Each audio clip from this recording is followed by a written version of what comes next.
Toda Rabba. Une question, est-ce que vous êtes toujours avec moi? Ça va? Bien? Bien ancré dans la parole de Dieu? Un seul?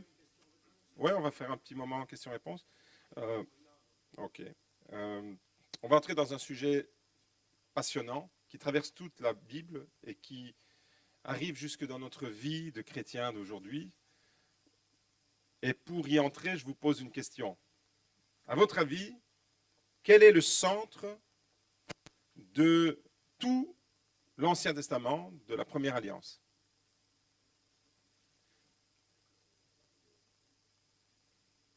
Alors, j'ai déjà donné une partie de la réponse en disant que toute la Bible hébraïque converge vers Jésus, en commençant par Moïse, les prophètes, les écrits. Il leur dit tout ce qui le concerne et il y a vraiment une lecture, on appelle ça une lecture christocentrique, centrée sur Christ. Okay? Non, la question, ce que je dis là est 100% la vérité. La question c'est, quelle est la thématique? Ici on parle de Jésus en tant que centre, tout converge vers lui en tant que centre. Mais quelle est la thématique de l'Ancien Testament qui est au cœur de la révélation biblique? Le pardon, la rédemption, la libération, réconciliation. Ok. Le? Ok.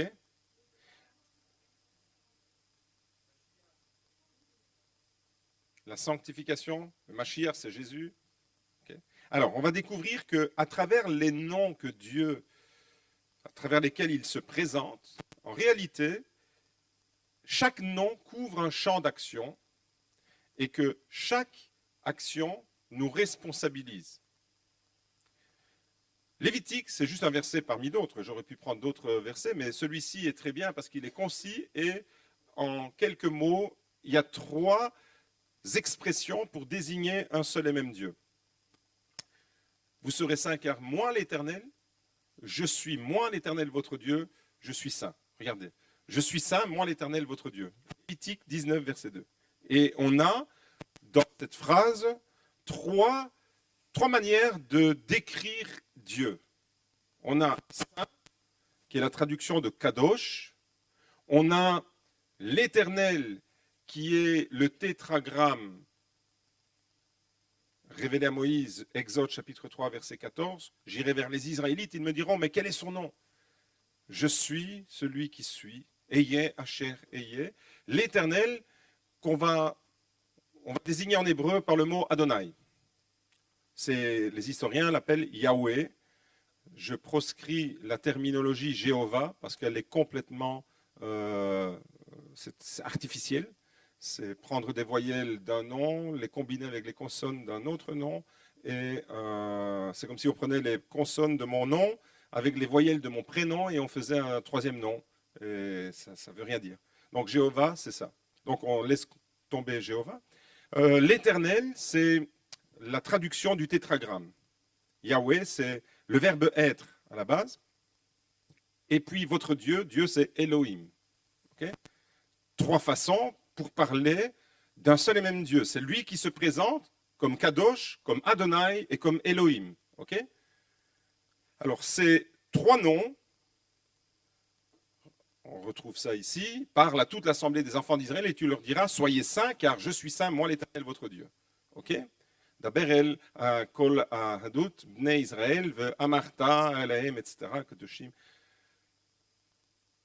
Ces 3 noms, en réalité, couvrent 3 champs d'action bien spécifiques.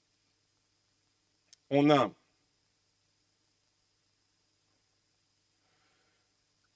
le Dieu de la création, c'est Elohim. On a le Dieu de la libération, c'est Adonai. Et on a le Dieu de la révélation, c'est Kadosh.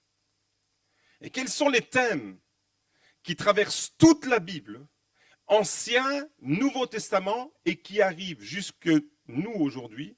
Ce sont ces 3 thèmes-là. Chaque nom de Dieu couvre une dimension. Le Dieu de la création, quand il est question de la création dans la Bible, c'est le nom Elohim qui est utilisé. Le récit de Genèse 1, par exemple. Au commencement, Dieu créa le ciel et la terre. Elohim. Quand il s'agit de libérer Israël, c'est Adonai. Moïse reçoit la mission d'aller libérer Israël de l'esclavage d'Égypte. C'est Adonai. Et la révélation, c'est 3 champs d'action en réalité.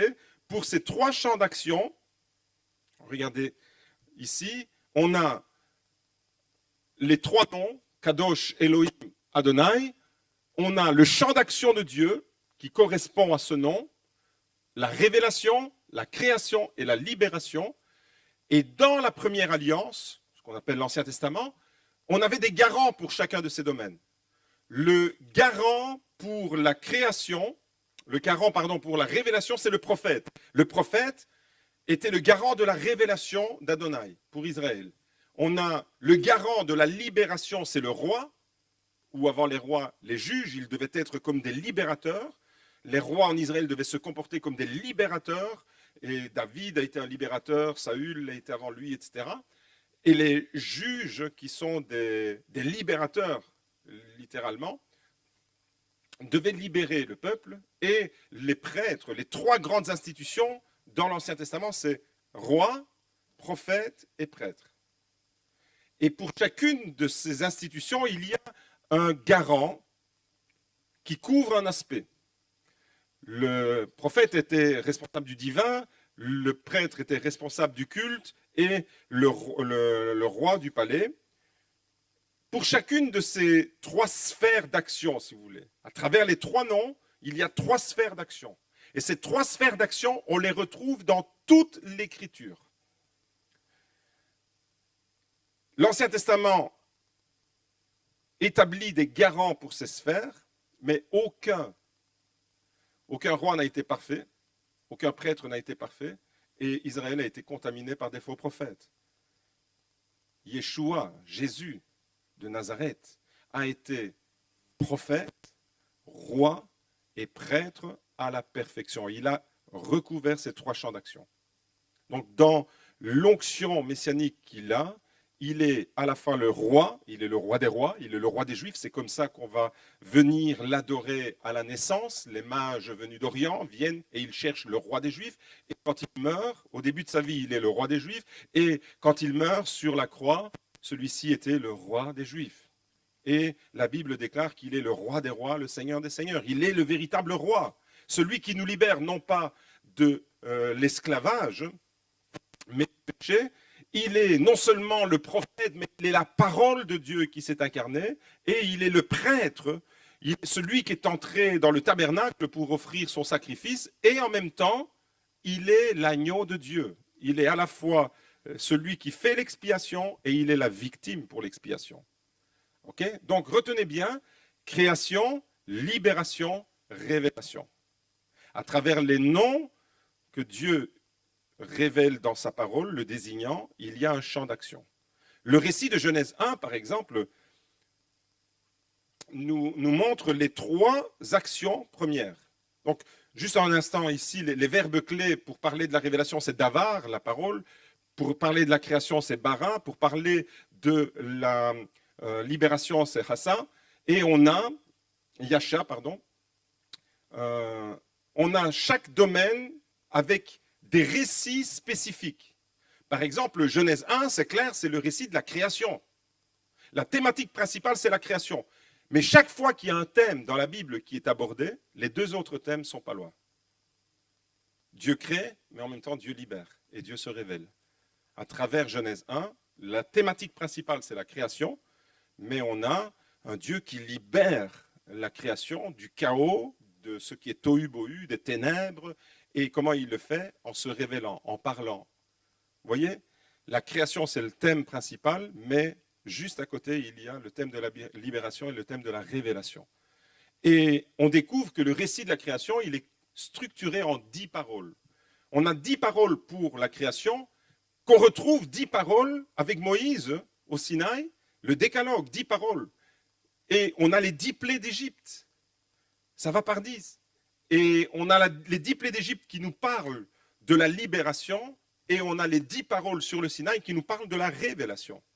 voyez, chaque fois, il y a une symétrie. 10 paroles pour la création, 10 paroles pour la révélation, 10 plaies d'Égypte qui sont des révélations, d'une certaine manière, pour la libération.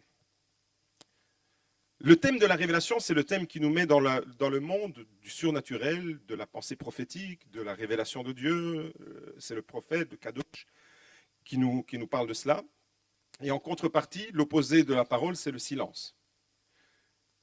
La création, le thème principal, c'est la création de Dieu. Et en contrepartie, on a des récits qui nous parlent de la décréation ou de la destruction. On a le déluge, par exemple, qui nous parle de la création inversée. Et puis on a la libération, avec en contrepartie, si on a la libération, on a l'esclavage, on a l'exil, etc.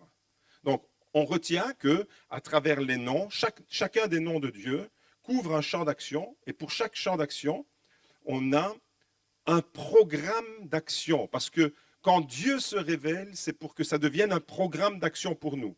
On découvre quelques exemples. Les 3 premières actions qui sont décrites dans la Genèse, dès les premiers versets de la Genèse, eh bien, nous parlent exactement de cela. Nous parlent de la création, nous parle de la libération et nous parle de la révélation. On lit ensemble rapidement Genèse chapitre 1, les 3 premiers versets. Ouais, c'est très, très clair. Les 3 premières actions, vous faites attention aux verbes qui sont utilisés pour parler de l'action de Dieu ou des actions de Dieu. Au commencement, Dieu créa. Le tout premier verbe qui est associé à Dieu, c'est quoi? La création. Il crée quoi? Le ciel et la terre. La terre était informe et vide, et il y avait des ténèbres à la surface de l'abîme, mais l'Esprit de Dieu planait au-dessus des eaux. L'Esprit de Dieu planait, c'est l'Esprit de Dieu qui va organiser la libération. Il y a des ténèbres, les ténèbres recouvrent la terre, l'Esprit de Dieu est là, et il plane pour amorcer quelque chose de nouveau va commencer, et c'est la libération. Et le verset 3, Dieu dit. 3 verbes. Le premier est créer, nous renvoie à la création. Le deuxième, l'Esprit de Dieu planait, nous renvoie à la libération. Et le troisième verbe, Dieu dit, Dieu parle, c'est le verbe qui nous renvoie à la révélation. Les 3 premières actions de Dieu décrites dans la Bible nous parlent de la création, de la libération et de la révélation. Maintenant, on va plus loin. Les 3 premiers livres de la Bible. C'est quoi les 3 premiers livres de la Bible? Genèse, Exode et Lévitique. Genèse nous parle de quoi? La thématique principale de la Genèse? La création. Exode nous parle de quoi? Quelle est la thématique principale de l'Exode? La libération. Et le Lévitique nous parle de quoi? De la révélation de la sainteté de Dieu. Le Kadosh, la sainteté de Dieu, c'est vraiment le thème central, le thème qui englobe tout le livre du Lévitique. Et on a les 3 premières actions dans le récit de la Genèse qui nous parlent de la création, de la libération et de la révélation. Les 3 premiers livres de la Bible, Genèse, Exode, Lévitique, nous parlent de la création, de la libération et de la révélation. Et le dernier livre de la Bible, la même chose. Et le prophète Ésaïe, on va découvrir un texte extraordinaire, Ésaïe 43, regardez, ainsi, versets 1 à 7. Ainsi parle maintenant l'Éternel. Regardez les verbes, je les ai mis dans des couleurs différentes pour que vous ayez, pour que ça saute aux yeux. Ainsi parle maintenant l'Éternel qui t'a créé, ô Jacob, celui qui t'a formé, ô Israël. Premier verset nous parle de quoi? De la création. Dieu se présente comme celui qui crée, celui qui forme. Ensuite, ne crains rien car je t'ai racheté. Le thème du rachat, c'est quoi? La libération. Je t'appelle par ton nom, tu es à moi. Si tu traverses les eaux, je serai avec toi, et les fleuves, ils ne te submergeront point. Si tu marches dans le feu, tu ne te brûleras pas, et la flamme ne t'embrasera pas. Car je suis l'Éternel, ton Dieu, le Saint d'Israël. Encore une fois, ici, on a les 3 noms qui apparaissent. Vous voyez? Je suis Adonai, Elohim, Kadosh. Je suis l'Éternel, ton Dieu, le Saint d'Israël, ton sauveur. Le thème que j'ai mis en rouge, c'est quoi? C'est le thème de la libération. Je t'ai racheté, je suis ton sauveur. Je donne l'Égypte pour ta rançon, l'Éthiopie et Saba à ta place. Je saute en dessous, je passe le verset 4. Je donne des hommes à ta place et des peuples pour ta vie. Regardez comment c'est construit. C'est construit comme un miroir. L'effet de la révélation concentrique. On l'a déjà vu avec la Torah. Maintenant ici, dans ces 7 versets, c'est la même chose. on a le thème de la libération. Regardez, c'est mot pour mot en parallèle avec ce qui est écrit plus haut. Je donne l'Égypte pour ta rançon, l'Éthiopie et Saba à ta place. Ici, je donne des hommes à ta place et des peuples pour ta vie. Ne crains rien, là-bas au-dessus, ne crains rien. Vous voyez la similitude qu'il y a, la symétrie qu'il y a? Ne crains rien, car je suis avec toi. Là au-dessus, je t'appelle par ton nom, tu es à moi. Je ramènerai de l'Orient ta race et je te rassemblerai de l'Occident. Je dirai au septentrion, donne, et au midi, ne retiens point. Fais venir mes fils des pays lointains et mes filles de l'extrémité de la terre. Et le verset 7 se termine. De quelle manière? Avec le thème de la création qu'on a au verset 1. Tous ceux qui s'appellent de mon nom et que j'ai créé pour ma gloire, que j'ai formé, que j'ai fait. Les verbes, au verset 1 et au verset 7, nous renvoient à la création. Ce qui est en rouge nous renvoie au thème de la libération. Et le cœur de ces 7 versets, c'est le verset 4, la révélation. Tout ça, pourquoi? Parce que tu as du prix à mes yeux, parce que tu es honoré et que je t'aime. Voilà la révélation. C'est comme si la création et la libération enveloppent la révélation de l'amour de Dieu. Dieu est en train de dire à Israël, et par extension à nous tous qui sommes là ce matin, je t'ai créé, je t'ai libéré, et le but de tout ça, c'est le cœur. Comme Lévitique 16 était le cœur de la Torah, le pardon, l'amour de Dieu, la grâce de Dieu, l'évangile, la grâce était là au cœur de la Torah. De la même manière, Ésaïe, en 7 versets, nous dit que Dieu a créé, regardez, c'est une enveloppe. On appelle ça une inclusion en littérature. Une inclusion, c'est comme un chiasme. Ça commence par le thème de la création, ça se termine par le thème de la création. C'est enveloppé avec le thème de la libération. Et au cœur, le verset 4 nous parle de 3 choses fondamentales. C'est quoi la révélation dans ce verset? C'est la révélation de l'amour de Dieu. C'est le prix que nous avons aux yeux de Dieu, qu'Israël a aux yeux de Dieu. Parce que tu as du prix, parce que tu es honoré et parce que je t'aime. L'amour de Dieu, c'est dans l'Ancien Testament aussi. Dieu n'a pas changé. Dieu n'est pas plus amour maintenant.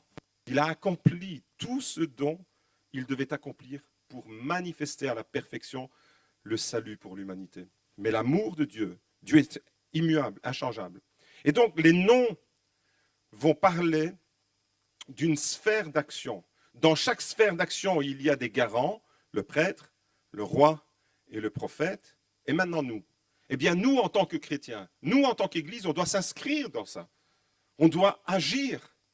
On doit agir. On a reçu l'onction. La Bible dit que nous avons reçu l'onction parce que l'Esprit de Dieu est venu habiter en nous. Eh bien, on est appelé à continuer l'œuvre que Jésus lui-même a accomplie. Et l'œuvre que Jésus a accomplie, c'est une œuvre parfaite, une œuvre qui parle de nous comme d'une nouvelle création.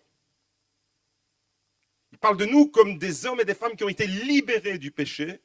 Et il parle de nous comme des hommes et des femmes qui ont reçu la révélation suprême de l'amour de Dieu. Nous sommes bénéficiaires de la création de Dieu. En Christ, nous sommes une nouvelle création. En Christ, nous sommes libérés du péché. Et en Christ, nous avons reçu la révélation de l'amour de Dieu.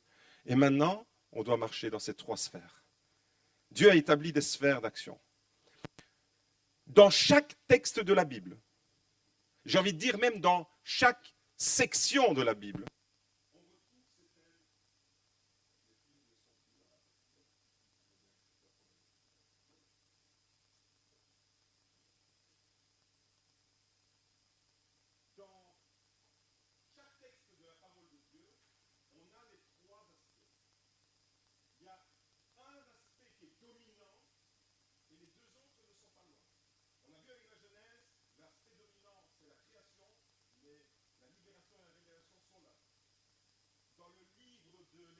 le thème principal, c'est la libération, mais la création réagit à la libération. La mer s'ouvre, l'Égypte va être touchée dans la création, et Dieu va se révéler. Merci. On découvre que tous les aspects de ce triangle que j'appelais le triangle théologique traversent toute la Bible. Dans l'Ancien Testament, jusque dans le Nouveau Testament et jusque dans notre vie, parce que nous devons agir dans cette sphère-là. L'Église a souvent mis l'accent sur la dimension révélation. Présenter l'Évangile, c'est le salut de l'humanité, c'est la révélation. Mais on doit aussi être des libérateurs. Et on doit aussi être responsable de la création. Dieu nous a créé corps, âme, esprit. Les trois aspects sont rassemblés. On découvre maintenant ces trois aspects dans les récits du Nouveau Testament. Dieu se manifeste dans la création, Dieu se manifeste dans la libération et il se manifeste dans la révélation. La tentation de Jésus. Jésus est tenté, nous dit la Bible, en Genèse chapitre 4, il est tenté. À 3 reprises, le diable vient dans le désert pour le tenter. Regardez rapidement avec moi, on prend le récit ensemble, Matthieu chapitre 4, et on découvre dans quelle sphère le diable va tenter Jésus. Je lis à partir du verset 1. Alors Jésus fut emmené par l'Esprit dans le désert pour être tenté par le diable. Il jeûna 40 jours et 40 nuits, puis il eut faim. Le tentateur s'approcha et lui dit, « Si tu es le Fils de Dieu, ordonne à ces pierres qui deviennent des pains. » Jésus répondit, « Il est écrit, l'homme ne vivra pas de pain seulement, mais de toute parole qui sort de la bouche de Dieu. » Première tentation, sur quoi le diable a tenté Jésus? Sur un besoin physique, la faim, la création. Le besoin physique, nous sommes créés physiquement. Nous ne sommes pas que des esprits, nous avons un corps, nous sommes dans une création physique et matérielle. Et le diable attaque Jésus sur un besoin qu'il ressent, la faim. Verset 5, je continue. Le diable le transporta dans la ville sainte et le plaça sur le haut du temple et lui dit, « Si tu es le Fils de Dieu, jette-toi en bas, car il est écrit, il donnera des ordres à ses anges à ton sujet et ils te porteront sur les mains, de peur que ton pied ne heurte contre une pierre. » Jésus lui dit d'autre part, il est écrit, « Tu ne tenteras pas le Seigneur ton Dieu. » Tentation sur quoi? Sur la libération. Jette-toi et tu as des anges qui vont venir à ton secours. Tu vas être libéré, tu vas être secouru. On continue la lecture. Le diable le transporta encore sur une montagne très haute, lui montra tous les royaumes du monde et leur gloire, et lui dit, « Je te donnerai tout cela si tu te prosternes et m'adores. » Il est question ici de l'adoration, il est question ici du domaine spirituel. Jésus lui dit, « Retire-toi, Satan, car il est écrit, tu adoreras le Seigneur ton Dieu, et à lui seul tu rendras un culte. » Alors le diable le laissa, et voici que les anges s'approchèrent de Jésus pour le servir. 3 tentations, la dernière tentation, c'est dans le domaine de la révélation. La révélation, c'est toute la dimension de notre existence qui couvre notre vie spirituelle, le surnaturel, la prière, la relation, l'adoration, la louange, tout ça, la parole de Dieu. Ça, c'est la révélation. Agir dans la libération, c'est agir comme des libérateurs. Vu que pendant que nous étions dans la révélation, il y a des hommes qui passaient pour agir dans la libération. Libérer un pauvre de sa détresse. C'est ça aussi. Et on découvre alors que les trois principaux actes de piété dans le judaïsme à l'époque de Jésus, c'était l'aumône, la prière et le jeûne. On découvre ça dans Matthieu chapitre 6. Regardez avec moi rapidement. Matthieu chapitre 6, verset 3. Jésus qui dit, « Mais quand tu fais l'aumône, que ta main gauche ne sache pas ce que fait ta main droite, afin que ton aumône ne se fasse pas en secret, et ton Père qui voit dans le secret te le rendra. » Jésus parle de l'aumône ici. Et qu'est-ce qu'on fait quand on donne l'aumône? D'une certaine manière, c'est libérer un pauvre de sa précarité. On continue. Deuxième acte de piété qui constituait le judaïsme à l'époque. Verset 5. Lorsque vous priez, ne soyez pas comme les hypocrites qui aiment à prier debout dans les synagogues et au coin des rues pour se montrer aux hommes. En vérité, je vous le dis, ils ont reçu leur récompense. Mais toi, quand tu pries, entre dans ta chambre, ferme ta porte et prie. Ton Père qui est dans le lieu secret et ton Père qui voit dans le lieu secret te le rendra. Ici, le deuxième thème, c'est quoi? C'est la révélation. Toi, quand tu pries. Premier acte de piété, l'aumône. Deuxième acte, la prière. Et au verset 16, lorsque vous jeûnez, il est question de jeûne. Et le jeûne, c'est quoi? C'est la privation de nourriture pour notre corps. Lorsque vous jeûnez, ne prenez pas l'air triste comme les hypocrites, qu'ils se rendent un visage tout défait pour montrer aux hommes qu'ils jeûnent. En vérité, je vous le dis, ils ont reçu leur récompense. Mais toi, quand tu jeûnes, parfume ta tête et lave ton visage, etc., etc. Les 3 actes de piété du judaïsme à l'époque couvraient les 3 dimensions de la création, de la libération et de la révélation. Et dans le ministère de Jésus, Jésus qui a accompli un ministère de puissance. Jésus qui allait par les routes et les villages de Galilée et de Judée, à prêcher, à proclamer, à manifester la puissance du royaume de Dieu. Jésus agissait dans les trois sphères. Quand il accomplit un miracle, les miracles de Jésus visent la restauration totale de la personne, dans le corps, dans l'âme et dans l'esprit.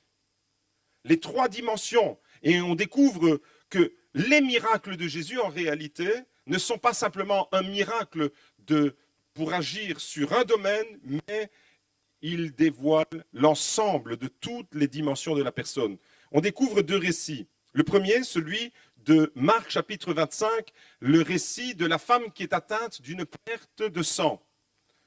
Jésus s'en alla avec lui, avec Jairus, et une grande foule le suivait et le pressait. Or, il y avait une femme atteinte d'une perte de sang depuis 12 ans. 12 ans, 12, c'est pas anodin. Quand on a 12 dans la Bible, on est trop familiarisé avec 12, avec Israël, avec la symbolique d'Israël. 12 apôtres, 12 tribus d'Israël. La symbolique du 12 nous renvoie à Israël. Et cette femme, bien que ce soit une femme réelle, bien que ce soit une femme en chair et en os que Jésus a rencontrée et qui l'a guérie, elle représente Israël qui était malade, Israël qui avait une hémorragie, Israël qui était en train de mourir. Et la petite fille de Jairus dans le même récit, elle a quel âge? 12 ans. On a deux récits qui nous parlent d'Israël. Une, elle est en train de perdre son sang et l'autre est aux portes de la mort. Et chaque fois, Jésus intervient pour rendre la vie. La Torah incarnée va donner la vie à cette femme et à la petite fille de Jairus qui était aussi âgée de 12 ans. Vous voyez, les détails dans la parole de Dieu sont très importants. 12 années de souffrance. Cette femme, regardez, elle avait beaucoup souffert entre les mains de plusieurs médecins et elle avait dépensé tout ce qu'elle possédait sans rien n'en tirer aucun avantage. Au contraire, son état avait plutôt empiré. Cette femme avait dépensé, elle avait dilapidé tous ses biens.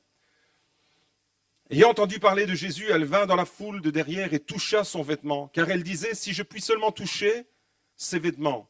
Dans les récits parallèles des autres évangiles, il est question des tzitzit. Les tzitzit, ce sont les franges que les Juifs portent. Elle dit, si seulement je peux toucher ça. Le bout de tissu qui dépasse du châle de prière. Je serai guéri. Et au même instant, la perte de sang s'arrêta et elle sentit dans son corps qu'elle était guérie de son mal. Jésus ressentit aussitôt en lui-même qu'une force était sortie de lui, une dynamisme, une puissance, la même puissance que le Saint-Esprit finalement. Une force était sortie de lui, se retournant au milieu de la foule et dit, qui a touché mes vêtements? Ses disciples lui dirent, tu vois la foule qui te presse et tu dis, qui m'a touché? Et il regardait autour de lui pour voir celle qui avait fait cela. Il ne s'agit pas de toucher Jésus pour le bousculer, il s'agit de s'approcher de Jésus pour s'approprier de quelque chose. Il y a touché, touché. Cette femme n'avait pas bousculé Jésus. Cette femme avait touché Jésus parce qu'elle espérait recevoir la guérison. Elle avait tout perdu, elle avait tout dilapidé, elle avait cherché la guérison chez les charlatans, mais son état avait empiré. Elle avait perdu son argent, elle avait perdu sa santé. Le sang, c'est la vie. Et pendant 12 ans, elle a perdu du sang. Regardez. Les disciples disent, mais tu vois la foule qui te presse et tu dis, qui m'a touché? Et il regardait autour de lui pour voir celle qui avait fait cela. La femme effrayée et tremblante, sachant ce qui s'était passé en elle, vint se jeter à ses pieds et lui dit toute la vérité. Mais Jésus lui dit, ma fille, ta foi t'a sauvée, va en paix, va dans le shalom et sois guérie de ton mal. Ma fille.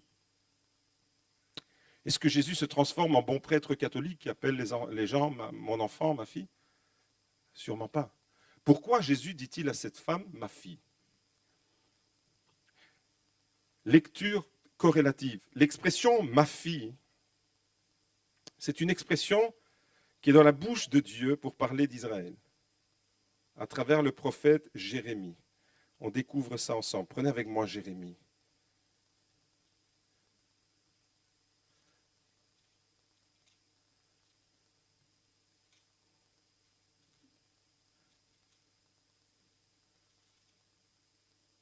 Jérémie chapitre 8. Verset 11. Cette femme a été soignée à la légère. Pendant 12 ans, elle a dépensé son argent. Et son état a été empiré auprès des gens dont elle espérait le résultat, mais elle n'a rien obtenu. Comme aujourd'hui, autour de nous, il y a plein de gens qui cherchent des solutions, mais qui frappent à la mauvaise porte. Il y a des gens qui sont dans la détresse autour de l'église et qui vont voir des voyants, qui vont voir toutes sortes de psychothérapeutes. Ils perdent leur argent, ils perdent leur temps, leur énergie et leur santé. ce que j'appelle et que je mets dans la rubrique charlatans, des gens qui vont voir des charlatans. Eh bien, Jésus dit à cette femme, ma fille, ta foi t'a sauvée. Cette femme avait été malmenée entre les mains de ces charlatans. Regardez ce qu'il est dit en Jérémie, chapitre 8, verset 11. Ils soignent à la légère la blessure de la fille de mon peuple. Ils disent shalom, shalom, mais il n'y a point de shalom. Exactement les mêmes termes que Jésus utilise. Ma fille, ta foi t'a sauvée, va dans le shalom. Cette fille, cette femme, depuis 12 ans, elle est en train de perdre du sang. On sait très bien que quand une femme est indisposée, elle est en perte d'énergie. Maintenant, on imagine le scénario. Cette femme, pendant 12 ans, elle a des règles ininterrompues. Sa santé, physiquement, elle est éprouvée. La création, elle souffre dans son corps. Son désespoir la pousse à chercher la solution partout, mais elle ne trouve pas de solution. Elle souffre dans son corps. Mais pas seulement ça. Parce que quand on souffre dans notre corps, notre âme se souffre aussi. Et cette femme n'est pas dans une souffrance physique seulement, mais dans une souffrance psychologique. Pourquoi ?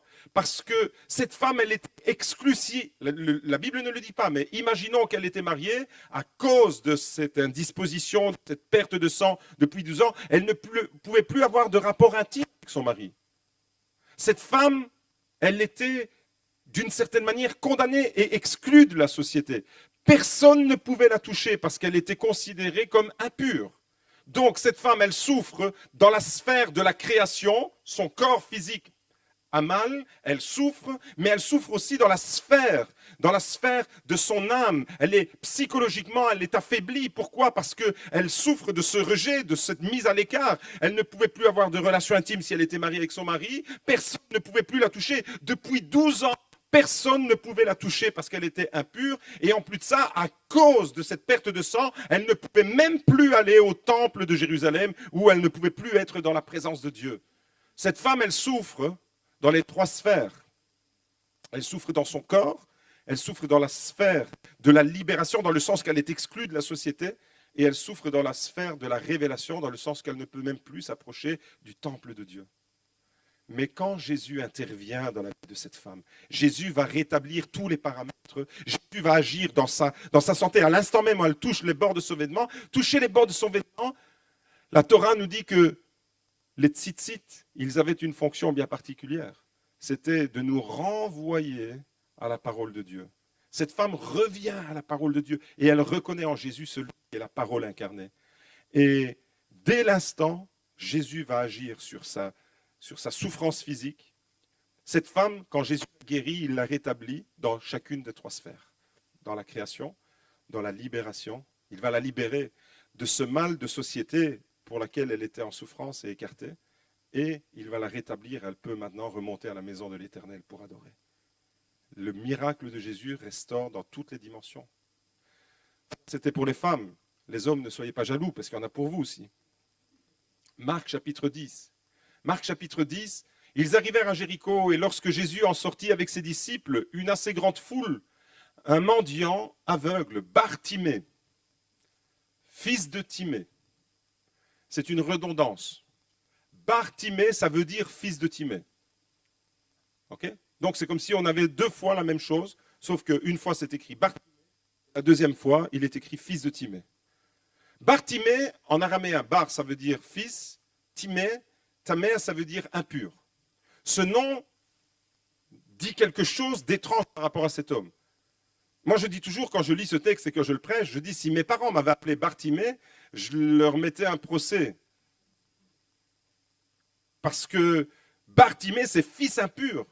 Et le texte nous dit qu'il s'appelle Bartimée et il est le fils de Timée. Fils de l'impureté. Voilà le nom de cet homme. Il y a une subtilité dans le texte. Bartimée en araméen, ça veut dire fils de l'impureté, mais Timée en grec, ça veut dire fils d'honneur. Et la rencontre de Jésus va faire en sorte que cet homme qui était fils de l'impureté va devenir un fils d'honneur. Bartimée en araméen, fils de l'impureté, fils de Timée en grec. Timée, le même nom en grec, veut dire tout à fait le contraire, fils de l'honneur, comme dans le nom Timothée. On continue. Il était assis au bord du chemin. Qui était-il ? Bartimée, il était un aveugle. Il souffrait dans quel domaine ? Dans la création. Ça, c'est physiquement. Et il était aveugle et mendiant, la mendicité. Il était exclu de la société d'une certaine manière. Il était marginalisé et il ne pouvait pas subvenir à ses besoins. Donc, Bartimée, il souffre aussi dans le domaine de la libération. Parce qu'il est aveugle et qu'il est mendiant, il est exclu de la maison de Dieu. Il souffre de la révélation. Donc, il est bloqué. Sa vie, elle est bloquée. Elle est là, au sens littéral du terme, assis au bord du chemin. Comme il y a beaucoup de gens autour de nous qui sont assis au bord du chemin, qui souffrent non seulement physiquement, mais psychologiquement et spirituellement. Cet homme, comme la femme, il souffre dans le corps, dans l'âme et dans l'esprit. Il souffre dans le domaine de la création, dans le domaine de la libération, dans le domaine de la révélation. Il entendit que c'était Jésus de Nazareth et il se mit à crier « Fils de David, Jésus, aie pitié de moi !» Plusieurs lui faisaient des reproches pour le faire taire, mais il criait d'autant plus « Fils de David, aie pitié de moi !» Jésus s'arrêta et il dit « Appelez-le ». Ils appelèrent l'aveugle en lui disant « Prenez courage, lève-toi, prends courage, lève-toi, il t'appelle ». L'aveugle se jeta son manteau, se leva d'un bond et vint vers Jésus. Jésus prit la parole et lui dit « Que veux-tu que je te fasse ?» Rabouni, lui dit-il, l'aveugle, que je recouvre la vue. Et Jésus lui dit, va, ta foi t'a sauvé. Aussitôt, il recouvra la vue et il se mit à suivre Jésus sur le chemin. Cet homme, avec la rencontre et la foi qu'il place en Jésus, va être restauré, encore une fois, dans les trois aspects de la dimension que je vous ai décrite, dans la création, dans la libération et dans la révélation. Cet homme va être guéri de sa cécité, son corps va être guéri, c'est la création. Mais cet homme va être réhabilité. À partir de maintenant, il va pouvoir subvenir à ses besoins. Il était mendiant, mais il va enfin pouvoir subvenir à ses besoins. Il va être libéré socialement. Sociologiquement parlant, il était exclu, mais maintenant il est réintégré. C'est une libération. Et quand on fait l'aumône, Jésus dit, quand tu fais l'aumône, tu fais une libération. Là, c'est plus qu'une aumône, c'est une guérison, c'est un rétablissement, c'est une restauration dans toutes les dimensions de la personne, le corps et l'esprit. Et on ne doit jamais perdre de vue en tant qu'Église et en tant que pasteur, on ne doit jamais perdre de vue que l'être humain est un ensemble et on ne peut pas compartimenter l'être humain. Et quand Jésus fait une œuvre, aussi bien chez la femme que chez l'homme, c'est pour le restaurer corps, âme et esprit. C'est global, c'est un package complet. Et cet homme, quand il va être restauré, il va pouvoir suivre Jésus. Regardez ce qu'il est écrit. C'est une subtilité du texte. Il se mit à suivre Jésus. Marc aurait pu mettre un point là et dire il se mit à suivre Jésus. C'est bon, on a compris, il suit Jésus. Mais Marc va plus loin. Il se mit à suivre Jésus sur le chemin. Vous avez entendu depuis ce matin que la Torah est un chemin. Il se met à suivre Jésus sur le chemin de la parole. Vous voyez les dimensions de la création, de la révélation, les dimensions de la libération. Et si vous prenez tous les livres de la Bible, vous avez un domaine particulier qui est dominant. Le seul livre de la Bible dans lequel il n'y a pas le nom de Dieu qui est cité, c'est le livre d'Esther. Les théologiens ont dit, mais le centre de la Bible de l'Ancien Testament, c'est l'Alliance. Mais dans le livre d'Esther, il n'y a pas l'Alliance. Et ainsi de suite. On a donné des thèmes bibliques qui sont bons, mais dans le livre d'Esther, le nom n'est pas cité. C'est comme si Dieu se cachait dans l'histoire. Alors quel est le thème principal du livre d'Esther? La libération. Elle va libérer, par son intervention, elle va libérer Israël, les Juifs, de la destruction orchestrée par Haman qui voulait en découdre et qui voulait organiser un génocide contre Israël, et la potence qu'il avait dressée s'est retournée contre lui. Simplement pour vous dire que quand Dieu agit dans une sphère, les deux autres sphères ne sont pas loin. Et en tant qu'Église, ça nous responsabilise. En tant que chrétiens, ça nous responsabilise de voir l'être humain comme un tout, de voir l'être humain comme Jésus voyait l'être humain. Jésus a rétabli cette femme atteinte d'une hémorragie, et par là même, c'est tout Israël qui était désigné. 12 ans de souffrance, 12 ans de désespoir, 12 ans à chercher des solutions, 12 ans à passer entre les mains de ces charlatans. Mais Jésus disait déjà, ils soignent à la légère la blessure de la fille de mon peuple. Ils promettent la paix. Ils disent paix, paix, paix, mais il n'y a point de paix. Mais Jésus a été capable de lui donner le shalom. Il lui a donné la paix, la vraie paix, à travers son miracle, la guérison du corps, de l'âme et de l'esprit. Cette femme a été réhabilitée. Cet homme Bartimée, il est, avant de rencontrer Jésus, Bartimée dans le sens araméen du terme, fils impur.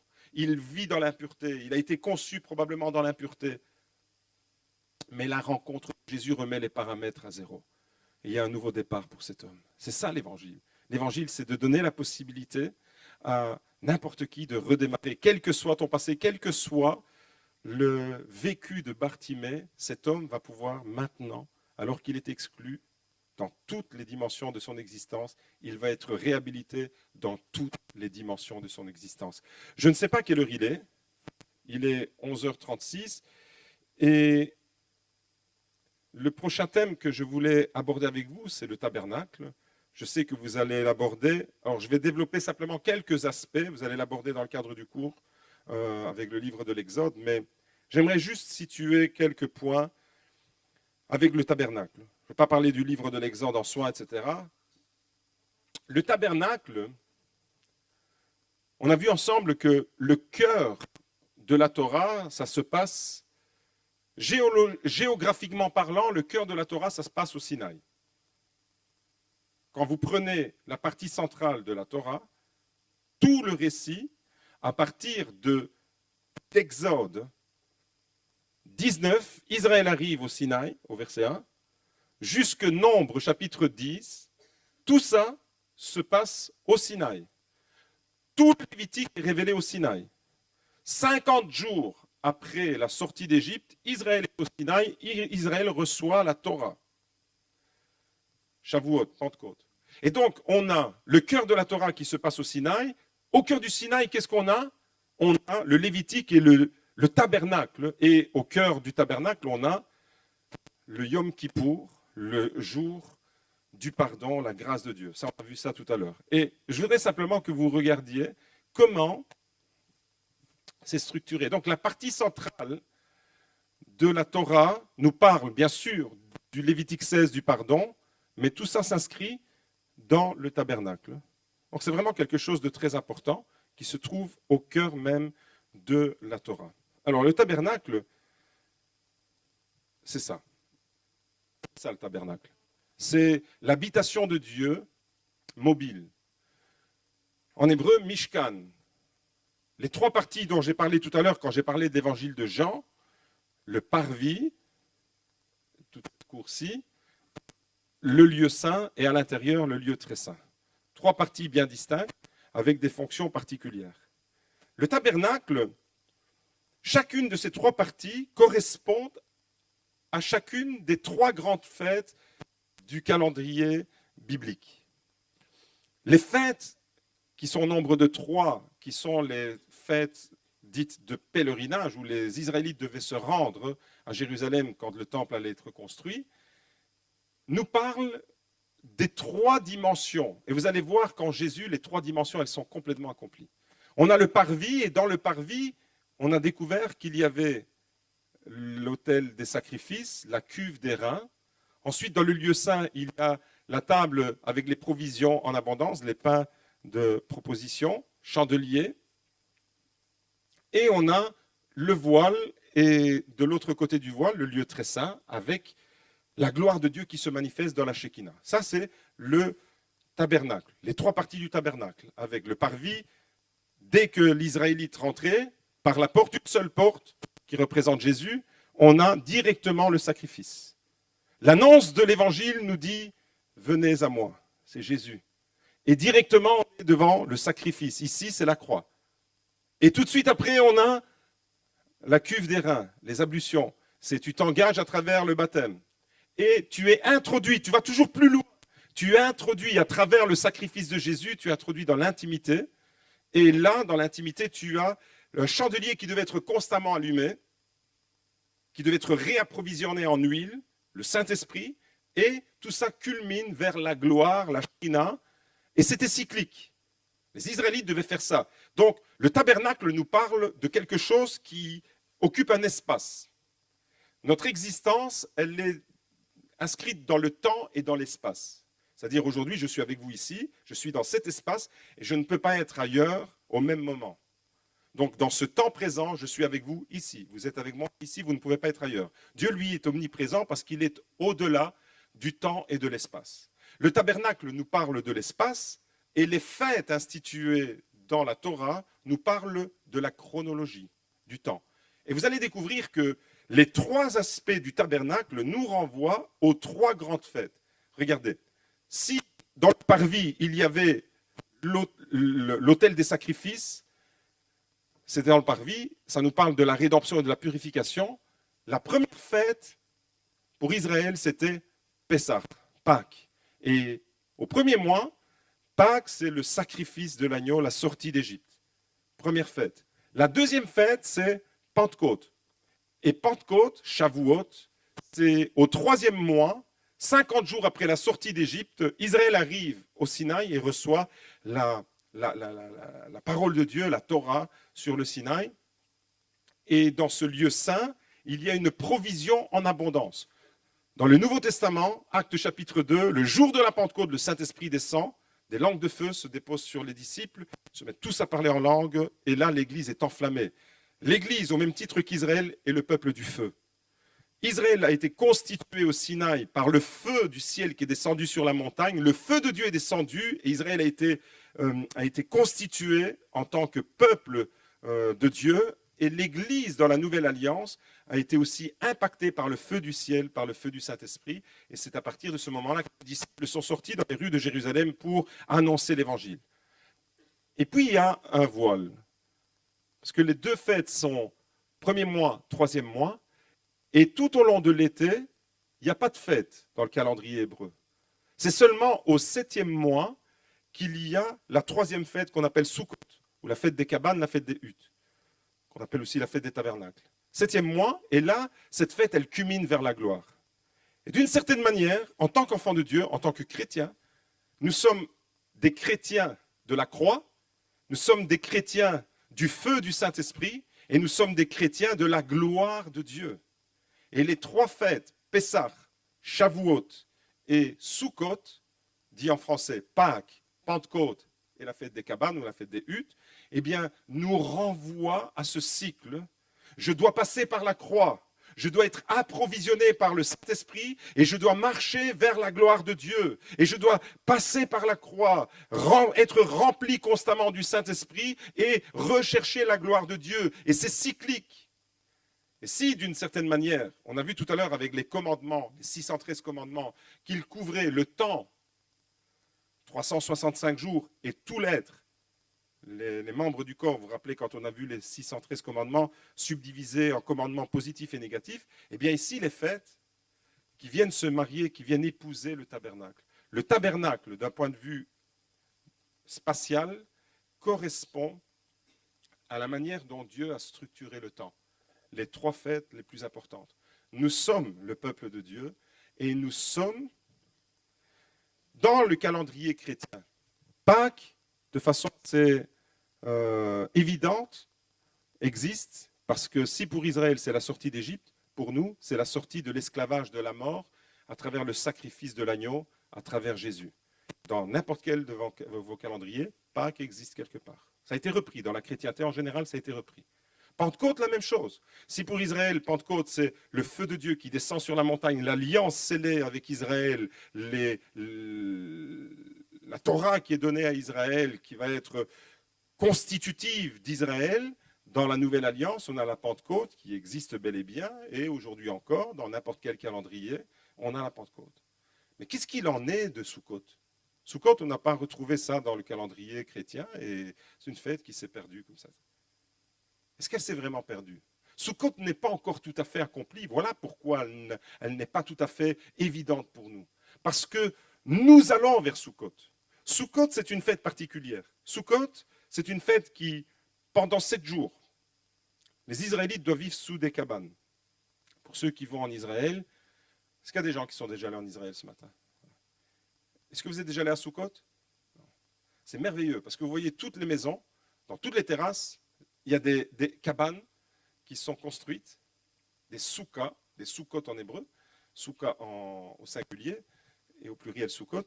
Et les Israélites, les Juifs doivent rester dans cette habitation précaire comme les Israélites étaient dans le désert. Mais le dernier jour de cette fête, au temps de Jésus, quand le temple de Jérusalem était là, le dernier jour, c'était le grand jour de la fête. Et les prêtres allaient chercher de l'eau dans le réservoir de Siloé, montaient jusque dans le temple, et là, ils arrivaient dans la gloire. Et finalement, Sukkot, eh bien, ça nous parle de notre existence. Nous sommes aujourd'hui dans des cabanes. C'est notre corps qui est encore sujet à la maladie, qui est encore sujet à l'épreuve. Nous sommes fragiles. Un virus a mis l'humanité par terre. Nous sommes encore là dans des cabanes. L'apôtre Paul dit que la tente extérieure se dégrade, mais l'être intérieur se fortifie. Il parle de la Sukkot, de la souka que je suis, qui peut se dégrader. Mais je vais vers la gloire. Je sais qu'il y a une gloire extraordinaire qui est organisée au ciel et c'est vers ça qu'on va. On sait que nous sommes temporairement de passage sur cette terre, mais que notre demeure est éternelle auprès du Père. Et donc, Pâques est complètement accompli. Il n'y a pas un deuxième sacrifice. Pentecôte est complètement accompli. Jésus a fait la promesse et le Père a tenu sa promesse et l'Esprit a été donné sur l'Église. La Pentecôte est aujourd'hui accomplie. Nous l'avons. Mais Sukkot est en train de se réaliser. Nous sommes dans les jours de Sukkot, si vous voulez, où nous marchons sous des tentes, cette épreuve de la vie qui est inhérente à notre existence et à notre condition humaine, et nous allons vers la gloire. Et donc Sukkot n'est pas encore accomplie. Voilà pourquoi on ne la retrouve pas de façon évidente dans le schéma chrétien. Parce que c'est une fête qui me dit qu'elle est encore à venir, elle doit encore se réaliser. Mishkan, Mishkan, le tabernacle, nous parle de trois choses en réalité. Le mot Mishkan, c'est le mot qui a été traduit par tabernacle, nous parle à la fois de la transcendance de Dieu et de l'immanence de Dieu. La transcendance de Dieu, c'est un Dieu qui est totalement différent et séparé de la création. Mais ce Dieu-là ne veut pas rester dans le ciel, loin de l'humanité, il veut habiter au milieu de son peuple. Il veut être proche de l'humain. Il cherche Adam dans le jardin d'Éden. Il te cherche toi ce matin. Il cherche chacun d'entre nous parce qu'il veut une relation de proximité. Et le tabernacle nous parle à la fois de la distance qu'il y a entre la sainteté de Dieu et le péché de l'humanité. Dieu est saint et l'humanité est loin de Dieu, privée de la gloire de Dieu à cause du péché. Mais en même temps, ce Dieu-là ne cesse de chercher l'homme. Et il veut habiter au milieu de son peuple. Et il y a quatre appellations pour parler de la même chose. La première, c'est le tabernacle, Mishkan, qui signifie demeure, habitation. Et qui nous dit que Dieu veut habiter au milieu de son peuple. J'habiterai au milieu de mon peuple. Donc Dieu veut habiter. L'Église, c'est aussi le tabernacle de Dieu. Deuxième expression pour parler de la même réalité, c'est Ohel Moed. Et Ohel Moed, c'est un rendez-vous, une rencontre. Dieu ne veut pas seulement, c'est la tente de la rencontre. Ça a été traduit comme ça en français. La tente de la rencontre. Dieu ne veut pas seulement habiter avec son peuple, il veut rencontrer son peuple. Vous voyez les terminologies, combien elles sont importantes, parce qu'elles nous donnent chaque fois un aspect différent. Le tabernacle nous dit qu'il veut habiter. La tente de la rencontre, Ohel Moed, nous dit qu'il veut nous rencontrer. Troisième expression, Mishkan à Edut, Exode 38, 21. Dieu veut instruire son peuple. Dieu ne veut pas seulement habiter au milieu de son peuple. Dieu ne veut pas seulement rencontrer son peuple. Dieu veut l'instruire. Je t'instruirai. Ohel, Mishkan à Edut. Et quatrième terme pour décrire le tabernacle, le sanctuaire Mikdash, de la même racine que Kadosh. Mikdash, en Exode 25, verset 8, Dieu veut manifester sa sainteté au milieu de son peuple, pour nous contaminer de sa sainteté, pour qu'on devienne contagieux de sa sainteté, et que nous aussi, on puisse aller contaminer les autres par la sainteté de Dieu. Donc, à travers les quatre expressions qui nous parlent du tabernacle, on a tout un programme. Dieu veut habiter avec nous, Dieu veut nous rencontrer, Dieu veut nous instruire, et Dieu veut nous communiquer sa sainteté. Voilà le sens du tabernacle. On va passer en revue tous les textes rapidement, on passe à autre chose. Les 3 fêtes que j'ai décrites, Pâques, Shavuot et Sukkot, vous les trouvez dans Deutéronome 16, verset 16, 3 fois par an, les 3 fêtes solennelles. 3 fois par an, tous les hommes d'entre vous se présenteront devant l'Éternel ton Dieu dans le lieu qu'il choisira, à la fête des pains sans levain, qui correspond à Pessah, à la fête des semaines, Shavuot, qui correspond à Pentecôte, et à la fête des huttes, la fête de Sukkot. La présence de Dieu au milieu de son peuple réjouit le cœur. Et on a un épisode dans la Bible avec David qui se met à danser, 2 Samuel 6, verset 16, comme l'ange de l'Éternel, entré dans la cité de David. Michal, fille de Saül, regardait par la fenêtre, elle vit le roi David sauter et danser devant l'Éternel, alors elle le méprisa dans son cœur. La présence de Dieu au milieu de son peuple suscite un élan de joie qui n'est pas compris par ceux qui ne vivent pas. Vous allez être jugés parce que vous avez la joie de l'Éternel. Vous allez être incompris parce que vous marchez avec Jésus. Vous allez être critiqués. Moi, au début de ma conversion, je m'appelle Giuseppe, en français Joseph. Mes amis avec qui j'étais tout le temps ont commencé à m'appeler Père Joseph, sous le ton de la moquerie, parce que j'avais donné ma vie à Jésus. Et les 3 aspects du tabernacle, en réalité, nous renvoient à ces 3 aspects, à ces différents aspects de la fête. Et la fête, la joie qui doit être dans nos cœurs, on doit la retrouver. En réalité, dans l'Église, on retrouve de façon accomplie. Attention, écoutez bien, on ne doit pas retourner à la pratique du judaïsme. Je sais qu'il y a des courants qui menacent l'Église aujourd'hui. Avec moi-même, j'ai été, parce que notre culte a lieu le dimanche, par quelqu'un, un pasteur non loin de chez nous, je tairai le nom, qui a commencé à dire que nous étions des serviteurs de Satan parce qu'on se réunissait le dimanche et pas le samedi pour le Shabbat. Le Shabbat est accompli en Jésus. Je n'ai pas besoin techniquement, matériellement, d'observer le Shabbat parce qu'il me fait entrer dans le repos à travers son sacrifice. Et ça, c'est important de réaliser que l'amour pour Israël ne doit pas devenir de l'idolâtrie d'Israël. L'amour pour la pensée hébraïque, parce que toute la parole de Dieu est imprégnée de cette pensée-là, ne doit pas nous faire retomber dans la pratique de ce que la Bible décrit comme l'ombre des choses à venir. Je dois faire ressortir la racine de la foi chrétienne. Nous sommes greffés sur Israël, mais il y a des choses qui sont accomplies en Jésus-Christ que je n'ai pas besoin, que je n'ai plus besoin de pratiquer. C'est accompli. Et Christ m'amène dans une dimension supérieure. Les différentes fêtes décrites dans la Bible, on doit retrouver ça dans la vie de l'Église aujourd'hui, d'une certaine manière. On retrouve Pâques, Pentecôte et Sukkot, même si elle est en train de s'accomplir, Sukkot, dans la vie du chrétien et de l'Église aujourd'hui. Et la fête qui suscite beaucoup de joie, en réalité, les termes pour parler de la fête en hébreu, on retrouve ça dans nos cultes et dans nos célébrations. Le premier terme, c'est le mot moed, qui est traduit par fête et qui signifie rendez-vous. Donc, quand Dieu nous fixe un rendez-vous, c'est toujours un sujet de joie. Deuxième terme qui est utilisé pour parler de la fête en hébreu, c'est le mot Chag. Et Chag, c'est la fête autour du sacrifice. Vous allez comprendre tout de suite que le culte chrétien aujourd'hui, il est totalement en accord avec ça. Le troisième terme pour parler de la fête, c'est Chagag.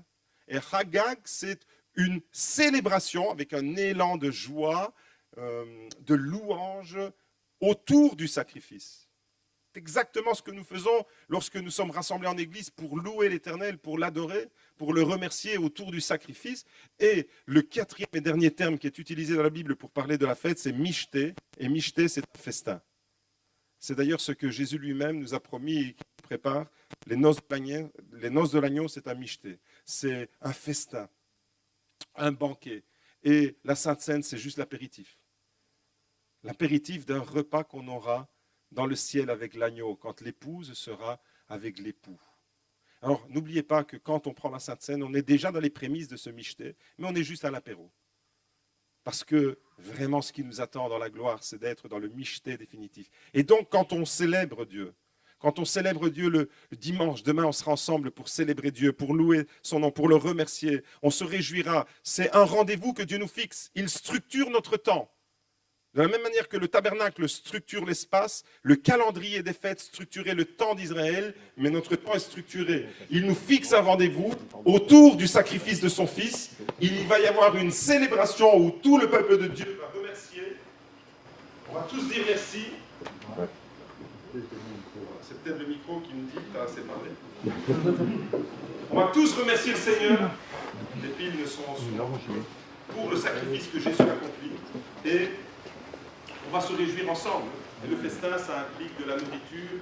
Et la nourriture, pour nous, c'est la parole de Dieu. Mais viendra le moment où on aura la nourriture spirituelle.